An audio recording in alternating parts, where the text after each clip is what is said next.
السلام علیکم، میں ہوں علی، قرآن ویلاگنگ میں خوش آمدید۔ چلتے ہیں آج کی پہلی آیت کی طرف۔ سورہ بقرہ آیت 260، بنام خدائے رحمان الرحیم۔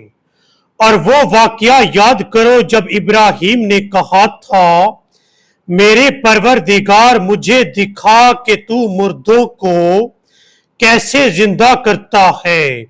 فرمایا، کیا آپ ایمان نہیں رکھتے؟ کہا، ایمان تو رکھتا ہوں لیکن چاہتا ہوں کہ میرے دل کو اطمینان مل جائے۔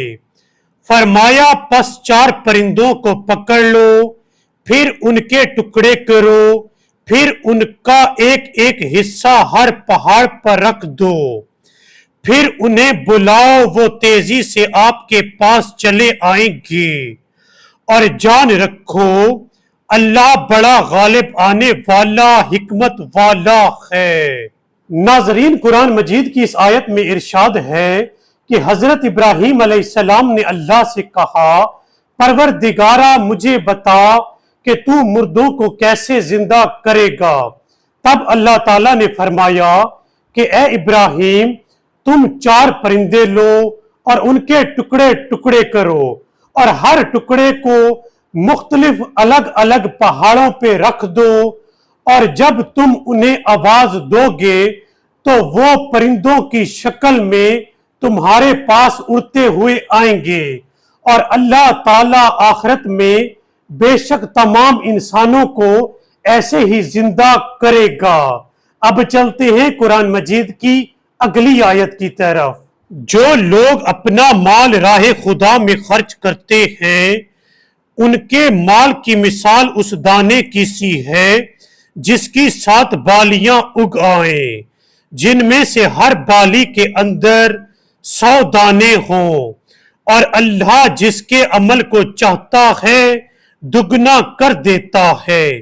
اللہ بڑا کشائش والا دانا ہے۔